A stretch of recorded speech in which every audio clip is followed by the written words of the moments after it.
People can't work, so they can't feed their children. COVID-19 is causing a hunger crisis. 10 million more children globally are at risk of dying from hunger by Christmas. But you can help. Donate now to provide life-saving food at concern.net. You ain't shit! I wish I was 50 years younger and I'd kick your ass. Well, fans can be the harshest critics, you know. They often are. A wife is often the harshest critic of her husband. I thought I was invincible. That's what you're trained to believe as a sports person. There was 4 million people in Ireland who knew much more about managing football teams than I did. When it comes to music, I can spoof with the best. Your sporting career is the best time you'll have, and you know you have to hang on to it for as long as your life, because everything else is pretty crappy. And this is not lies. Stephen Rochford has never spoken to Jimmy McGuinness in his life. Andrew, welcome back to Off the Ball Saturday here on News Talk. John Duggan with you through until 5 o'clock. Our text number 53106. You can stream our content now. We're streaming it, so you can watch us. You can watch us now on the Off the Ball social channels for Periscope on Twitter, at Off the Ball, on YouTube and on Facebook. We're also streaming on the OTB Sports app, so search OTB Sports in your app store now to download the app if you have not already. This is the Saturday panel. This is hurling final weekend. This is what it's all about. This is magic. I think it will lift everybody in the nation to have a hurling final between Limerick and Waterford tomorrow after what's been a very rough year. 133 years of All-Ireland hurling finals. We've never had a Limerick and Waterford final before. 2 Munster teams, a repeat of the Munster final. And to look ahead to this special day tomorrow over the next hour, we're joined by the former Limerick forward Shane Dowling, the former All-Star defender with Waterford Noel Connors, and the ex-Kilkenny All-Ireland winner Aidan Taggy Fogarty. Gents, how are we getting on? How are you doing, John? Good, John. How are things? Not too bad. And for anybody watching, you can already tell that Taggy Fogarty, you've got Limerick and Waterford jerseys behind you. Were these jerseys you swapped after you took them to the cleaners in the hurling final? Yeah, John, the last time I was on, Ken McGrath put me to shame with his sanities and everything, so I said I'd make the effort this weekend. But yeah, no, you're dead right. The Limerick jersey on my right-hand side was worn by Damien Rail. I used to mark him a good bit back in the day. I think I swapped it in 2008 or 2009. And the Waterford jersey on my left-hand side is the great Tony Brown. Number 5. So I was privileged and honoured to get that jersey. We all know what kind of a stalwart Tony Brown was for Waterford hurling. Absolute brilliant man and an absolute gent off the field. And the hurler here beside me is actually a hurl I used to kind of use in our Irelands and semi-finals our Irelands. And it's one I used in the 7, 8 and 9 our Irelands. And I used to kind of keep that hurl for kind of semi-final, final stage. And it broke on me one day playing a club game. And I looked at it, it was a crack right in the middle of it. And I just said, look, I'm going to hold on to this one. I keep it for sentimental value. So, yeah, there's a bit of history behind me on the wall. Great stuff. Shane, have you got any memento that you've held on to? I'd say Taggy didn't get much change now with Damien Rail too, John. He was there All I got was the jersey, Yeah, I don't have too much, John. I suppose the hurley, I still have the hurley that I used in the 2018 championship. Yeah, I actually keep it here beside me in bed. I don't know why, in case someone breaks into the house. I probably should. I should keep it someplace else, because if someone comes into the house, I'll wear it off and probably break it. And I don't want to break it. But that's about the only thing. I obviously have a couple of jerseys as well that I have kept. So, but outside of that, not as much as Taggy, no. Security conscious Shane Dowling. And Noel, have you got any Passage memorabilia or Waterford jerseys from the many battles you had over the years? Yeah, it's funny. You know what? When you start out, you're quite keen to swap jerseys after every match. But the more inclined you're trying to keep your own ones. So I have a stack of them somewhere, actually at my parents' house, I think, because I certainly have it here. But yeah, try to keep the ones that have a bit of writing on them. So if it's a league final or a Munster final or a semi-final or final, I keep those ones. Shane, just as you're saying there, 2018, let's just take it back a couple of years. It was an amazing day for Limerick, 45-year wait. You came off the bench, you scored a goal. You're trying to win that second All-Ireland in 3 years tomorrow. You've retired from the inter-county scene. What are the moments that stand out as vivid moments from that day for you in your mind? Well, I had a big learning curve back in 2016, John. We got to an All-Ireland club semi-final on 2 occasions, and on the third occasion, I really wanted to get to the All-Ireland club final, and I put so much pressure on myself to try to perform to the best of my ability that I actually made a show of myself, and I played horrendous. And but we won and we got to the club final, and I said to myself coming into the club final, that the train journey up and everything else, that I'm going to enjoy every single minute of it. I'm not going to be one of these people that say, do you know what, I should have done this or I should have done that and I can't remember this and whatever. So I done that in the club final, and I actually played a good game, and I took that approach from there onwards. So to lead up into 2018 then, which was obviously massive, and times were normal then where there was so much carnage going on, and I just made sure to enjoy everything. From the train journey up from Colbert Station here in Limerick up to Houston and into Croker, and even the aftermath of it, John. I think we were obviously so focused beforehand and going into the game, but the aftermath of it was just incredible. The dressing room, the crack in the dressing room. We've always had great crack in the dressing room, and from there back to the City West in a couple of days afterwards. So listen, to magic times, great memories. And do you know what, John? I miss the hurling. That goes without saying, right?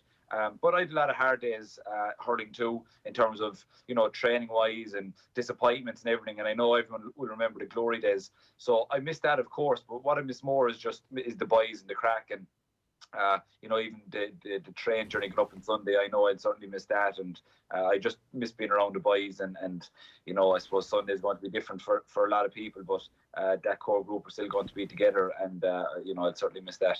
Yeah, I'm sure, Noel, you missed the lads as well. Only 5 of the 27 team that played against Galway are lining out tomorrow. Neil Montgomery coming in for Waterford tomorrow as well. Do you have any mixed feelings as a sports person, Noel, about tomorrow? Yeah, of course. You'd certainly love to be there as a player, but obviously that was taken out of my own hands. But look, you're completely backing all the lads at the end of the day. They're your friends. What Shane said there. It's obviously a strange situation in many ways, obviously not being involved, but also, I suppose, the whole atmosphere outside. Shane said there about the carnival atmosphere, and obviously with COVID, that's certainly not there at the minute. You have flags and bunting and everything out, but the conversation that, if you're going to town for a coffee or you're going for a walk and there's people up trying to talk to you, there's certainly not that atmosphere there. So it's strange in many ways, but one we're really looking forward to. Is that going to help Waterford then, know the lack of hype? Absolutely. Do you know what? I was actually voice noting Dowling over the week, just with a bit of crack, and we won't say what we were discussing, but one thing that I was kind of thinking just from talking to him was, there's a saying, anyone that has played in Croke Park, you experience when you run out of the dressing room, and it's the very first time that you feel that sense of emotion and pressure. Because when you're inside the dressing room, you don't hear anything. Obviously, Croke Park is fairly well insulated anyway. They've done a very good job. But once you get outside the dressing room and you're onto the field, just this noise erupts that it's very, very difficult to try and explain. I remember back in 2017 when we were walking down towards Hill 16, and there was just this roar came, and genuinely it felt like the pitch was actually moving, which was incredible. But what I'm trying to say there is that a lot of people that wouldn't have experienced that before would certainly lose a bit of, we'll say, a bit of focus, because there's that old saying that a lot of players might lose their attention or might essentially lose their mind before they get onto the field and go apart with the noise once they're out onto the field.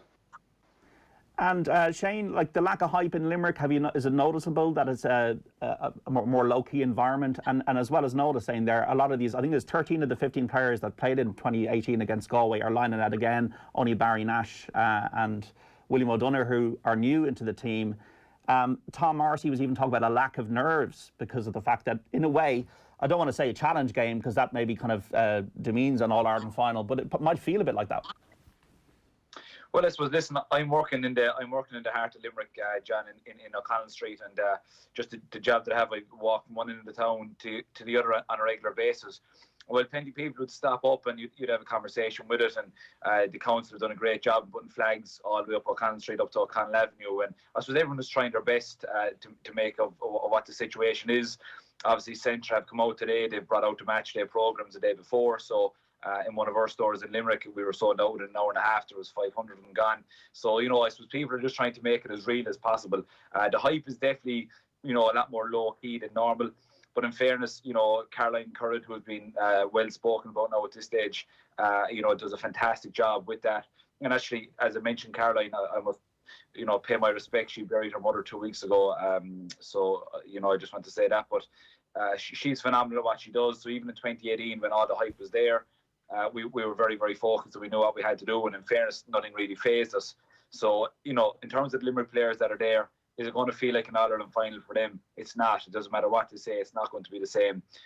But at the end of the day, their training, they'll know exactly what's at stake. And no matter what happens on Sunday, an All-Ireland final is an All-Ireland final. And unlike Taggy, that's got about 47 of them, we here are just trying to get a few.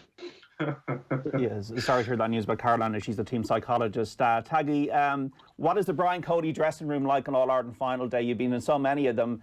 What's the white heat of a Cody dressing room half-time when you're slaughtering teams? Yeah, it's funny, John. You know, you might think people be going mental at half-time in dressing rooms on Ireland final day, but it's actually quite the opposite. And I think the build-up to an All-Ireland, the safest place you can be is actually with the team. You know, the most dangerous place is probably on the street, you know, walking down maybe Kilkenny and lads asking you questions about the team, and that can be just so draining from you. And then you have the tickets debacle. That's obviously not going to happen this year. Lads ringing you for tickets. I had a woman ringing me there every year for an All-Ireland ticket, you know, and says, gas. I'd say, I go to every All-Ireland, and I'd say, all right, and would you go to the league matches, Rat? And she said, no, just the All-Ireland, you know. So I was like, so you go to the biggest game of the year, just that one. So it's kind of comical, but then you're on the bus, and it's just great crack with the guys. It's just brilliant. You're in a safe zone. You know, there's a massive thing ahead of you, and it's very relaxed. But the dressing room then, Brian used to just kind of let the guys take over. Certain leaders would step up. You didn't have to talk. In general, it was all about just getting yourself ready. I suppose we got used to probably playing our Irelands over the years. So for us, there was a routine. You know, you'd walk into, you'd know exactly where you'd be at a certain time. You'd be getting the bus to the Crown Plaza. You'd be having great crack. And then from the Crown Plaza straight to Croke Park, the bus, there would be total silence because guys would be getting their heads ready, and there'd be just fans on the streets, and it's just a brilliant buzz. You're flying in behind the Garda escort, and then you make it to the dressing room, and it's all about just getting yourself ready. And then it's just into the puck around area, and it's about 5 minutes before we go, and there is some guys letting rip, there's some guys holding their own, and Brian doesn't say a whole lot. He just hands it over to us, and if he feels the need to say something, he'll say something, but there's nothing forced. And then you're out to Croke Park, and as Noel said, hitting that crowd at 82,000, you know, I'm nearly nostalgic here thinking about it. I think at Ireland Day, it's more than a game. It's about culture. It's about where you're from. It's about tradition. It's about guys who played the game, the greats that went before you. And it's just a massive, massive feeling. And walking behind the Artays band with 80,000 roaring down your neck, it's a surreal feeling, and a feeling that I was lucky enough to experience a good few times. And Limerick. I actually have to contradict you there, Taggy. I was speaking to Eddie Brennan on Friday night, and you said there the safest place to be around, is around your own teammates. Do you know where he used to be the Friday night before in All-Ireland? Above at Electric Picnic. He said he was work up there, and he was telling us the other night, like, incredible that he was working there, you know, and he was there for on the Friday night before a couple of All-Irelands. And he said that he found the busier he was, the better for him. And I think we're all in the same boat there. But anyway, that's where he was. He was at Electric Picnic listening to a few tunes a couple of days before in Ireland. That's what it's amazing, Shane. Different strokes for different folks. Maybe some people want to be out and about. I certainly didn't. I want to be hitting my head down and just totally focused on the match. But listen to a tune Electric Picnic sounds all right. We're chatting here to Shane Dowling, Taggy Fogarty and Noel Connors about Limerick and Waterford tomorrow. 53106 for your text messages at Off the Ball on Twitter. Especially like to hear from Limerick and Waterford people. Have you decorated your house in county colours? How are you feeling about tomorrow? Give us a shout out. Share your passion and ask any questions you'd like to ask to the panel. Noel, you, I suppose, experienced the other end of it. You were on the losing side, and there has to be a loser. Is it just pure desolation? Is it just pure agony? Have you ever watched it back? What's the feeling 3 years on? Yeah, do you know what? I'm probably kind of strange in many ways, as in I never watch matches back. I'm very much focused on the here and now. Look, do you know what? It's certainly heartbreaking because, you know, when you're a young person, you grow up, and even as you go into adolescence, you grow up, and your dream is to win the All-Ireland. And when that's taken away from you, it's a dreadful. It's essentially like a death in the family. But you know what? Despite all the negative thoughts that go through your mind, you know, and it goes on for, you know, a quite long period of time, over a couple of weeks, you just have to get on with it, and you just have to bury it, and you go back the following year and you try and make yourself better and the lads around you better, and that's the bottom line with it.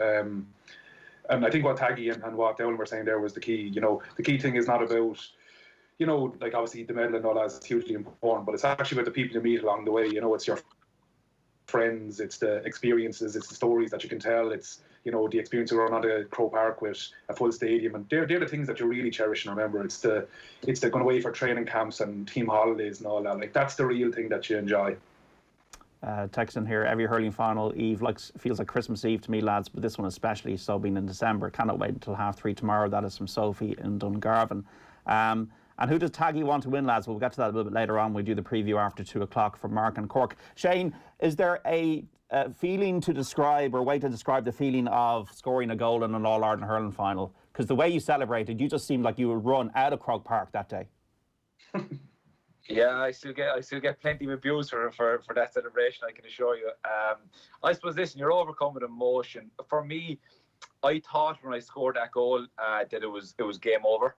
I know I was obviously wrong, and you shouldn't think that, but I think that put us 8 or 9 points up. There was only a minute of normal time left to go, so as far as I was concerned, I got that goal, and, you know, Limerick were going to win the All-Ireland, and it was something that I just, as Noel said there, like, I think you hear sometimes people say you dream about winning All-Irelands, and sometimes all these words can be thrown out there, but like, you genuinely do, you know. And with the greatest respect to Taggy, like, I suppose he was growing up knowing that he had a better chance than myself and Noel, you know, so maybe it was a small bit more realistic for him. But definitely for myself and Noel, like, you know, Limerick hadn't won since '73, and Waterford hadn't since '59. So, you know, to get that moment, it was very special, John. There's no point in saying otherwise. And it's great, and it was great for me, but great for my family, and, you know, in years to come, you know, even for my own kids maybe to look back on. It's a very special moment, and I'm very, very, I suppose, honoured that I was able to do it, and to be on the pitch to be able to do it, because it was such a unique day for Limerick hurling. And Taggy, you were completely in the zone in 06. Your man of the match, you scored 1-3. What is it like in that moment? Yeah, it's a strange moment. I think I didn't celebrate that goal at all. I actually mishit it off my left-hand side, and it didn't pass Don Log, and I was just counting me blessings, and I couldn't believe it actually went in. A mishit shot off my left. I didn't even celebrate. I ran straight back out to position because I was just so focused and so eager for the next ball and the next ball, because Cork were going for the 3 in a row. We knew what they were capable of, and I knew if we kind of took our eye off the ball that they could hit us at any moment. And I think the whole team that day was just so focused. But I suppose I came in under the radar in that All-Ireland. I was taken off in the semi-final. I broke my collarbone for the Leinster Championship, so I didn't feature in the Leinster Championship at all. Got on for the semi-final, got taken off. So I came in well below the radar. I think I was 12-1 to score the first goal, and a few guys backed me, so they were happy men that evening in the pub. I got a few free pints that Christmas for sure. So I came in below the radar, and everything just hopped for me. It just went so well. I think I felt the weight of the ball probably about 5 or 6 times in my hand, and I just happened to get scores off them. And I suppose Cork were kind of looking for the Henrys, you know, the Owen Larkins, the Eddie Brennans, and I just snuck in and I got that goal. And I kind of regret not celebrating it now. I kind of regret not taking in the moment, but it'll forever be one of my best games. But unfortunately for me, John, I was only kind of on the Kilkenny team that year, and I started off at the real top. So to sustain that for the next 7 or 8 years is very hard. But yeah, look, it was just a brilliant moment. And to score a goal in Ireland final and to get man of the match, what was going through my head that Sunday was just get to 55 minutes, do me bit, and if I was taken off, I'd be a happy man. And it was just brilliant. I remember the Saturday I watched Any Given Sunday, and to try to get me the Al Pacino speech to try and get me going. And I visited my mother's grave that morning, and everything just came into place. And I remember that week, I enjoyed the week so much. You know, I had me a few pints, but I wasn't getting over elaborate because I just wanted to soak it all in. So fantastic moment, and something I'll cherish forever. Okay, we've got to take a break. Thanks, Taggy Fogarty, Shane Dowling, Noel Connors on the hurling final on the Saturday panel. Listeners or viewers out there, do you have any questions for our guests? 53106, the text number. You can reach us on Twitter at Off The Ball. We're going to preview the match, which throws in at 3:30 tomorrow, shortly after the news. Don't go away.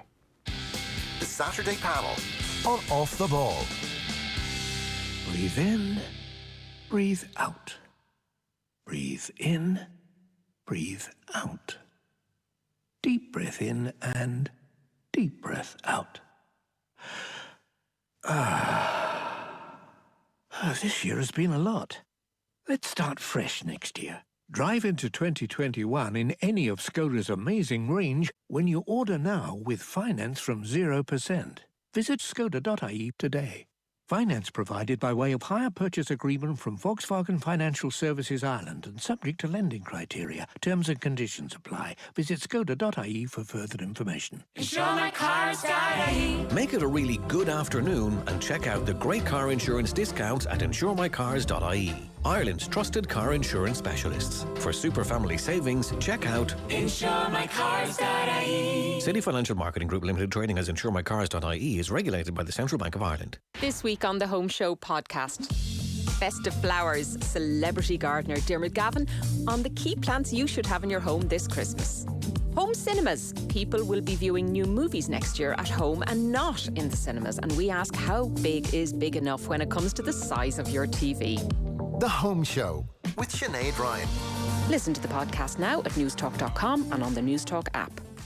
For live GAA score updates, stats and more as they happen, check out the new GAA Live Match Centre on the Boyle Sports app. Why not check out the hottest action on the biggest match of the week right now and make Boyle Sports #1 for GAA this championship season. Boyle Sports. This is betting. Need help? Contact gamblingcare.ie. 18+. Here at EuroCyclesEurobaby.com, we hope you and your family are keeping safe. We wanted to let you know we're still here for all things bike and baby. Our stores on the Long Mile Road and Swords are open 7 days a week for all your essential needs. For bikes, prams, cots, high chairs and more, you can also shop safely from home. Check out the range and buy online at EuroCyclesEurobaby.com. At Carphone Warehouse, we're celebrating 35 years of the mobile phone in Ireland. We've got some amazing offers across our stores to celebrate the first mobile phone call way back in December 1985. A lot has happened with mobile phones since then, and as Ireland's longest-serving mobile phone brand, we've seen it all. With the largest network of independent mobile phone stores across the country, we offer our customers expert advice and unmissable deals. So get into one of our 81 stores nationwide now. Carphone Warehouse, the best deals in town. Put Aldi on your Christmas list. Make doubly sure nothing's missed. Tato Christmas Party Box just $3.88. Snack and nut selections from $2.25. 2 litre soft drinks from only 48 cents. 24-pack Guinness 470ml cans in store now. And Brown Bear Double IPA, silver winner at the World Beer Awards 2020, only $1.95 per bottle. And don't miss Tuesday's festive drop. Great weekly alcohol offers at your favourite shop. Enjoy an amazing Aldi Christmas. Enjoy alcohol responsibly.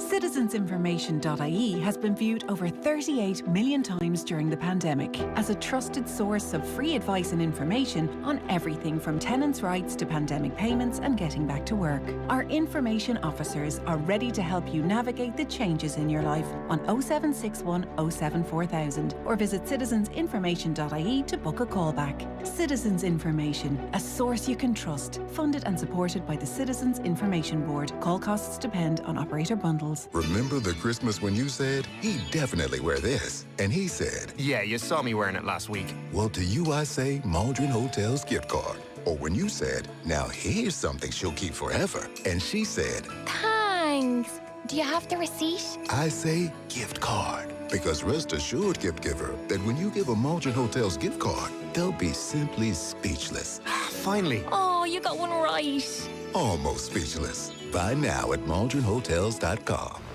Follow the leader, the Mitsubishi Outlander PHEV. The world's best-selling plug-in hybrid is now available with 0% finance and a free home charge point worth €800. Leading the charge in plug-in hybrid technology, the Mitsubishi Outlander PHEV. Book a test drive at your local dealer today. Mitsubishi. Drive your ambition. Terms and conditions apply. See MitsubishiMotors.ie. Lending criteria applies. This is a hire purchase agreement provided by Bank of Ireland Finance. Hi everyone, Eamon Coughlin here. The Gold Mile has been running for nearly 40 years. This year it's different, but we're not stopping. The Gold Mile has gone virtual, so we need you to sign up online to walk or run your own Gold Mile this Christmas. Register today at goldmile.org and keep the Gold Mile running for those who need it the most. Across Ireland. This is the IMRO Radio Awards National Station of the Year.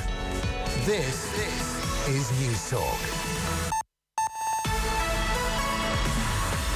It's 2 o'clock. Good afternoon, I'm Emer McKeown. The Irish College of General Practitioners says everyone who's trained in administering vaccines could play a role in giving them. The government's received a report from a high-level task force on how COVID-19 vaccines will be rolled out.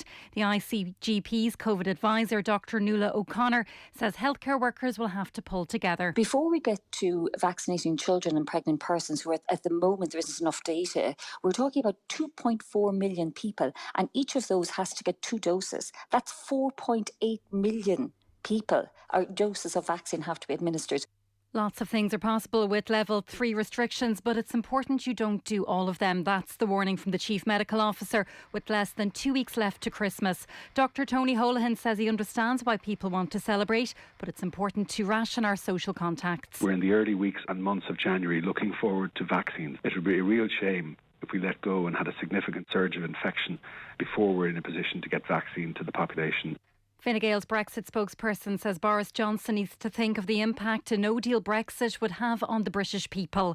A decision on the future of trade talks between the UK and the EU is due to be made tomorrow. The UK's put Royal Navy boats on standby to patrol its fishing waters in case of a no-deal. TD Neil Richmond says the Prime Minister needs to stop listening to his backbenchers. The UK is facing its worst economic crisis for over 300 years. A no deal takes another 2% off their GDP at least. Any responsible Prime Minister wouldn't have got to this stage, but there still is the opportunity to make that decision. He can set it as a win if he really wants to, if that's what matters. €30,000 worth of cocaine has been seized in County Wicklow as part of Operation Slowdown. Gardaí stopped and searched a car on the N11 at Drummond-Delgany yesterday. A substantial amount of the drug was discovered, which led to searches at houses in the Dunleary and British Bay areas. A man was arrested and later charged. And Shirley Ballas says she hopes to get engaged to her boyfriend in 2021. The Strictly Come Dancing judge, who started dating actor Daniel Taylor last year, says she's already chosen her bridesmaids. That's it for now. More in an hour. News Talk Weather. Thanks to the AA. Download the new AA app to request a roadside rescue and track the patrol right to your car. A dry day with bright spells of winter sunshine developing, some well scattered showers mainly across west and northwest counties, highest temperatures of 6 to 10 degrees. And now you're up to date on News Talk. The Saturday panel on Off the Ball. This is Off the Ball Saturday on News Talk. John Duggan with you through until 5 o'clock. You can text us on 53106 or tweet us at Off the Ball. Now, all this week on Off the Ball, we're giving you the chance to win some tasty non-alcoholic beer plus €250 in cash every single day. So Beer is the new Irish non-alcoholic light lager packed full of vitamins and minerals designed to improve immune health. It's brewed to purpose using all natural ingredients. So because it's nearly Christmas, So Beer have got a month's supply to give away each day this week right through to Sunday, along with that €250. To enter, just tell us, who is this mystery voice? An all-round great guy. Now you can enter by texting 53106 at a cost of 30 cents. It's all with thanks to So Beer. See so.beer for more. Back to the Saturday panel as we chew the fat over Limerick and Waterford in tomorrow's All-Ireland hurling final with Taggy Fogarty, former All-Ireland winner with Kilkenny. Shane Dowling, the ex-Limerick player, forward and winner of an All-Ireland title in 2018, and the former All-Star defender from Waterford, Noel Connors. We're streaming as well as we're listening on News Talk. You can watch us on the Off the Ball social channels for Periscope on Twitter at Off the Ball, on YouTube, on Facebook and on the OTB Sports app. You can see Taggy Fogarty's beautiful memorabilia from Limerick and Waterford back in the day when he was swapping shirts. Just let's talk about the game. We've obviously spoken about the build-up, guys, and what the day is like and the lack of hype this week, given everything that's been going on. Just let's get to Limerick first, guys, and then we'll talk about Waterford. Shane, I think when I think about Limerick, I'm thinking about that half-forward line. So important because that's where Nicky Quaid's puckouts go. Garrow Tegerty, Cian Lynch, Tom Morrissey, such an important line.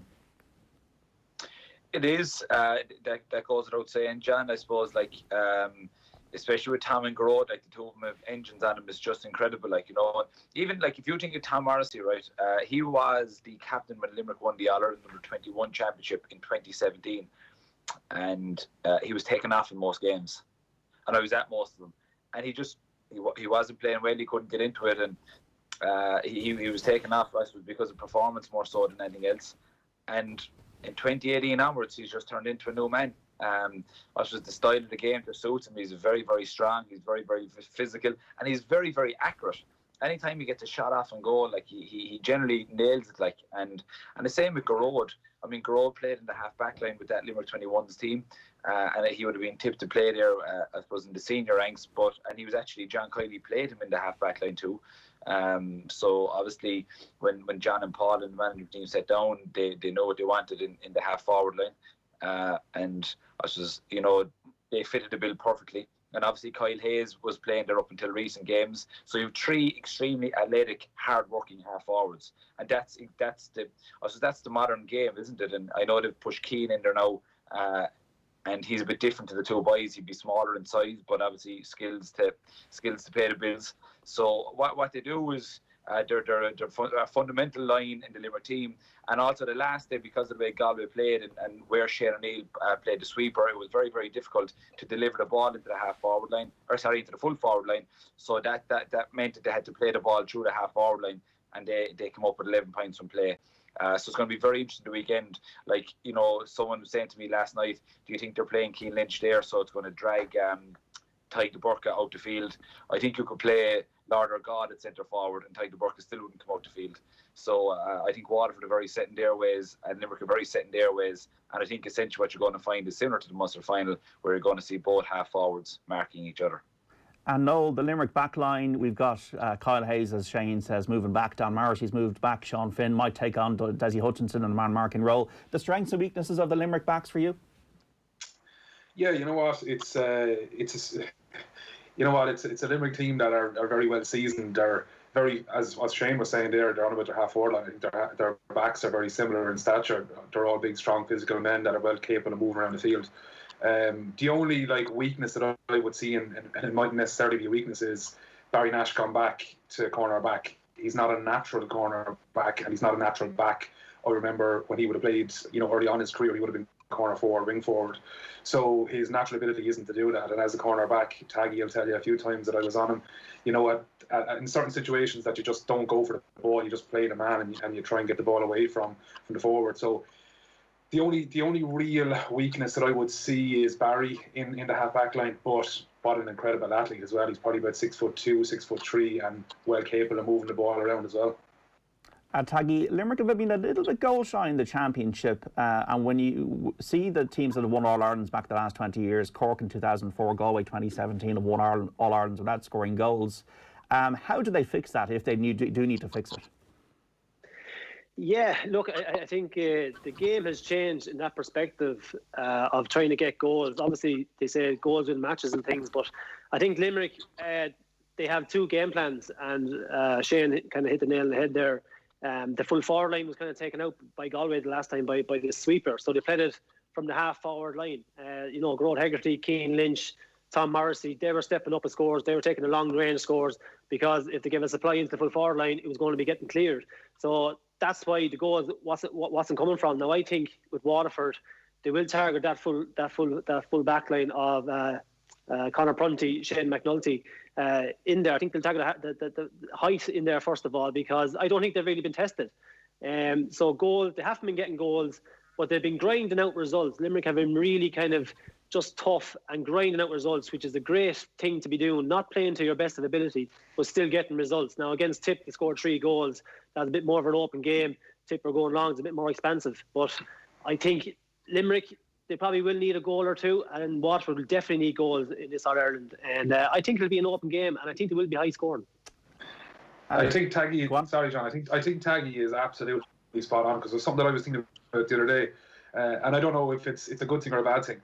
Limerick haven't been playing particularly well over the last couple of games, and John Kiley has kind of articulated that, early on in the championship, but they're still winning games. So is it a good thing to be going in and not perform to the best of your ability, or is it from a Waterford perspective that's actually gradually getting better and better and better? So is it good to grind out games and still win, or the opposite of where you're building on performances and getting results? That's up to you, John. I'm just going to come in there. I disagree with you there, Noel. People, and it's been said to me numerous times, that Limerick aren't playing great and could catch them in the All-Ireland final. Like, Limerick have played their white player, their white Tipperary. They played a very good Waterford team in a Munster final that they won. They played Galway, who are an exceptional team, and they beat them. they scored 21 points from play compared to Waterford's Galway's 10. So, like, if you think back to 2018 when Limerick won the All-Ireland, like, we just about beat Kilkenny, we just about beat Cork, and we just about beat Galway. And I think people are going to end about this Limerick team as if they're, God knows what. Like, they're a very, very good, honest, hard-working team. And I don't know why people are saying that they're not playing good hurling. They're coming up against serious opposition and they're winning the games. Like, I don't know, do people expect them to win these games by 7 and 8 points? And if they don't do that, well, then they're not playing well. I don't know. I don't get it. I think Limerick have been perfectly fine this year. They've been beating very, very good teams. And I think it's going to be something similar again on Sunday. Is momentum a thing, though, lads? I think on that, though, they're probably not playing to their potential all the same. Like, if you did look at the Munster final, and if you did look at Galway, there's the likes of the Grode Hegarty having to win a free, or win a ball. So there's so much talent, I think, in the team, and they have performed individually at different stages so brilliantly that I think there's so much more in them collectively if they come together as a 15. I still think that they needed a Hegarty, or they needed Tom Morrissey, or Seamus Flanagan got back into the team because it wasn't ticking to their best ability. So they're playing well, but still not playing to their potential. I think that Limerick's best performance, without a shadow of a doubt, was against Tipperary this year. And there's probably an expectation that they need to be there every time. As in, what did they score against Tip? They scored 3-23 in a miserable night, which is phenomenal scoring. And I think that's what the bar that they've set themselves is in. The expectation every time that they go out is they score at least 3-20 plus. And I think that they've only scored 3 goals in the whole championship this season. Maybe 3, I think, and they've conceded 3. So I think that's where Taggy and myself are coming from, that the expectation is based on their performances over the last 3 years. Is momentum a thing in hurling, though, guys? You see, Waterford won the second half against Kilkenny by 11 points. Is this a tangible thing, Taggy, that, with Kilkenny, when you get a surge on teams back in the days in the noughties, people are saying Waterford have momentum, but is that really something that you can apply to a completely new game, a new fixture tomorrow at 3:30?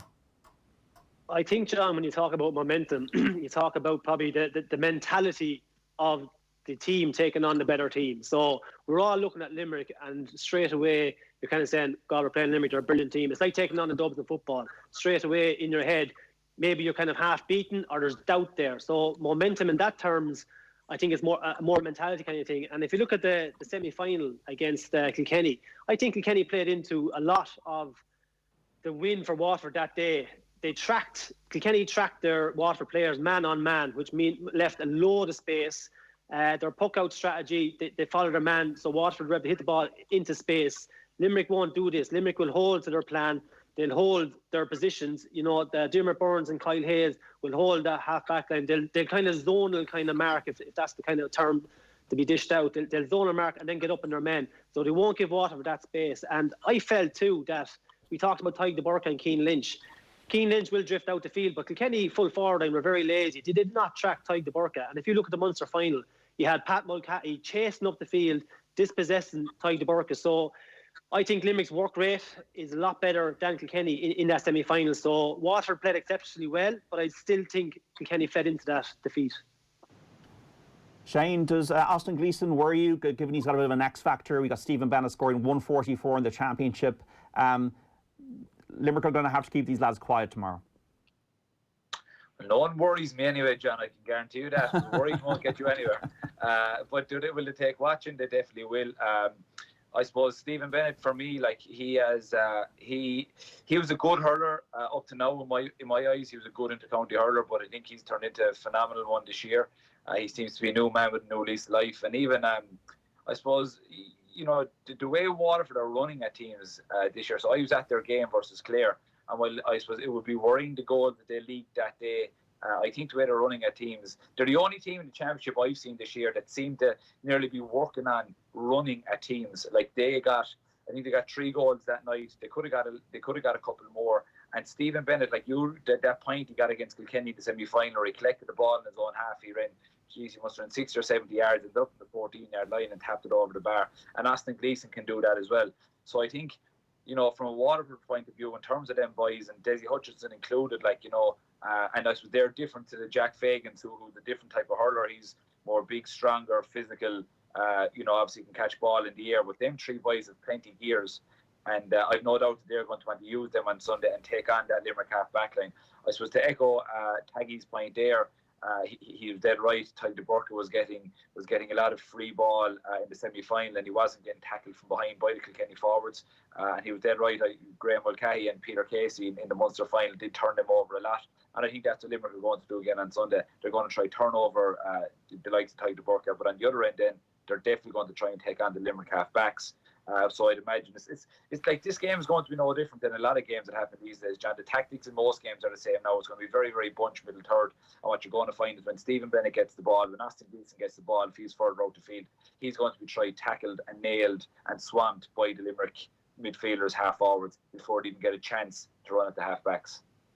And Noel, so we got speed, we got directness, we got work rate, which are key things for Waterford to win. And also they got a supporting cast as well as the big players. They got Callum Lyons, Shane McNulty, Jack Fagan, as Shane has touched upon there. Neil Montgomery has come into the team now. He's been introduced into the team.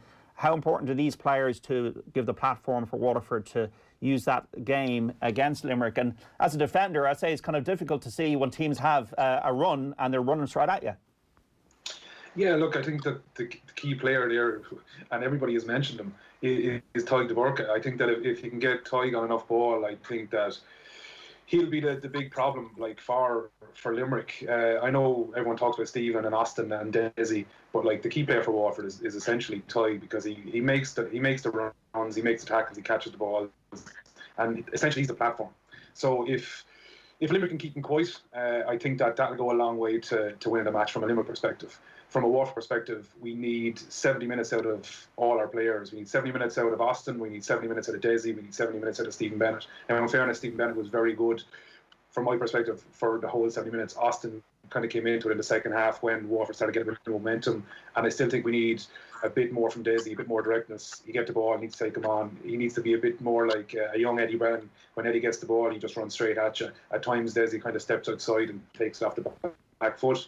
I'd love to see him just take on the man, because he's light and fast and he has plenty of ability left, right, and he's a great eye for goal when he gets inside. But Taggy, for me, is the fundamental player in this for Waterford to be successful. One point of what Taggy said, and I think he's right, I think that Limerick will probably test the Waterford full backline early on, particularly the likes of Conor Prunty, Ian Kenny, Shane McNulty, because this was the last day with TJ's goal in particular. The ball was broke in and TJ just ran straight onto it. Waterford conceded 6 goals in the last. He's conceded 5 goals, 6 goals in total, 5 goals in the last 2 games. So I'm sure Paul Connork and John Coyley are well aware of that. So it's something they're definitely going to target. On the other side, Limerick have only scored 3 goals, and that was against Tipperary. So it's 6-1, half a dozen the other, really, John. And Taggy, does that happen in dressing rooms? Is there a key team meeting where they say, okay, look, we're going to target the full back line in a certain way, we want you to do X, Y and Z? Does it work that way? Yeah, no, there is, yeah. It's probably more so not at half time, it's probably before the match. You have your matchups kind of already made.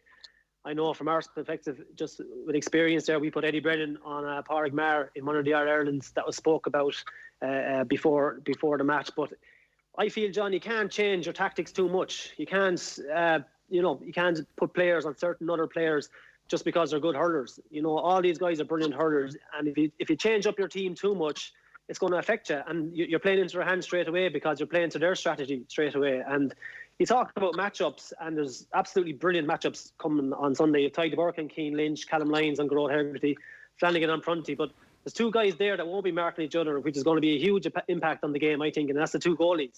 The puck-out strategy from both teams. Limerick have scored 131 off the opposition puck-out, and Waterford have scored 218 off the opposition puck-out. Now, on the flip side of that, they conceded only 1-7, Limerick, off their own puck-out, and Limerick only 16 points. So that'll tell you that Limerick are excellent on their own puck-out, and they're excellent at closing down opposition puck-outs. And if you look at the rate, if you look at the Kilkenny match, really it was the puck-outs by O'Keefe, the long ball they're catching over there, that destroyed Kilkenny. But Limerick are just so kind of focused. They have a great game plan, and they're brilliant at overturning possession and getting them on the counter. And that's what I would fear about Waterford taking on this Limerick team. I think puckouts are going to be a huge thing on Sunday, and the stats tell them 1,000 stories. Who could the impact players be for Limerick, Shane? We've Peter Casey, David Reedy on the bench. It's going to be a 20-man game. Who are the players that could be the unsung heroes? Yeah, Peter. He. I suppose. Listen, should he be starting, John? I'm maybe not in a position to talk, as he's obviously one of my best friends, and I probably should be cutting blocks with him now, only for him after going on to this. So he was very good, and he came on in the semi-final. Probably that was his greatest downfall in terms of starting, because I think the one thing that everyone is obviously aware at this stage is John Kiley obviously wants an impact coming in off the bench, and he was very, very good. And he came on the last day, scored 3 points or 2 points, and could set up another score, and could have set up another goal if that was taken. So, definitely Peter is going to be the number one man to be brought on, and especially with the space in Croke Park, it'll suit him down to the ground. You've obviously got Pat Ryan there, who came on and done so well in 2018. Adrian Breen came on the last day, got a point, and David Reedy's there for the half-forward line as well. So there's plenty of options, John, but I think, from Peter Casey's obviously the number one man that they're going to look to, with maybe 25 minutes to go up the games in the melting pot, to come in and work his magic. And your impact players, Noel? Do you know what? It's funny. I was thinking about. I'd actually think that Shane Fives could start in the back line. This is just from looking at the programme. Obviously, he's named at 26, and that's merely if he is injured and there's a chance of him getting re-injured. I'd imagine Liam Cahill will actually start, particularly for his experience. You don't want to bring on someone and waste 2 subs, so I think that he actually might start. I'm not too sure. Impact subs. I think Jake Dillon is probably a bit hard done by. I don't think he was, moving particularly well against Kilkenny. I know he got taken off quite early on, I think after about 17 or 18 minutes in the first water break. I think that he's actually quite a big player for Waterford. He's done incredible work over the last, 3 or 4 games for Waterford. He probably doesn't get the recognition because he's probably not scoring as much as others, but the work that he does up and down the field, he kind of reminds of an Owen Larkin to a certain extent, where he put in a lot of the work, would say the half back line and get the ball up the field and let the finishers do the job.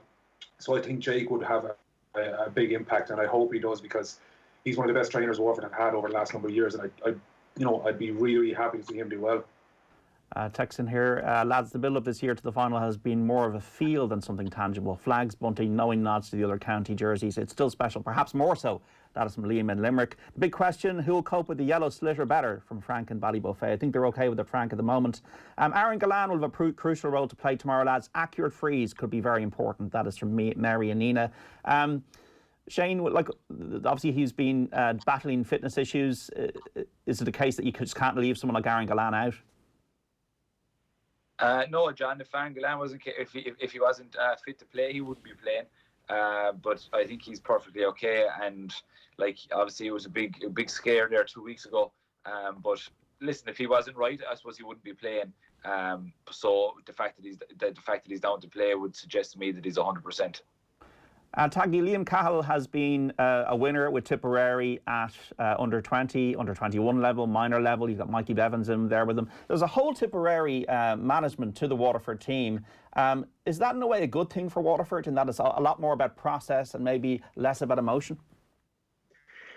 Yeah, I think the experience that Liam Cahill has got through the minor grade and under 21 grade, and I was reading an article during the week, he says any other Ireland is kind of the same build-up, so he has experience in that as well. But I think the way he's Waterford playing, he is in a better shape and playing at a better kind of tempo and has a better game plan for them. I felt under Derek McGrath they were going to go on a bit lineal, and I felt they were a little bit shackled. But Liam has strategy.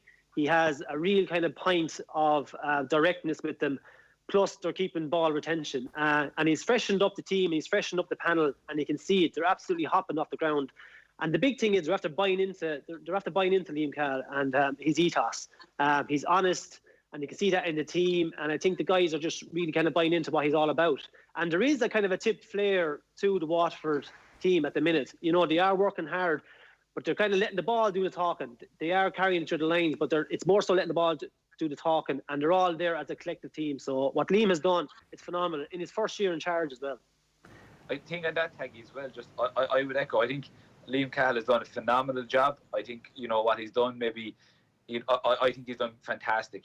In saying that, and I'm not just saying it because he's on the call with us, but I suppose the way he handled the situation with Noel and Morris at the start of the year, two stalwarts of Waterford GA, to be thrown off just with a 3 or 4 minute phone call, for me it was disappointing, and I think he put himself under huge pressure early on, because if things didn't go well for him, I think that could have come back to bite him. Not so much the decision. I can't comment whether the decision is right or wrong, and that's obviously something that's his own business, but I just think how it was done was disappointing. And he did put himself under pressure. Obviously, it's like everything. If you go on and win something, it's the right call, and if you don't, it's the wrong call. So I think while he's done a fantastic job at Waterford, there's no denying that.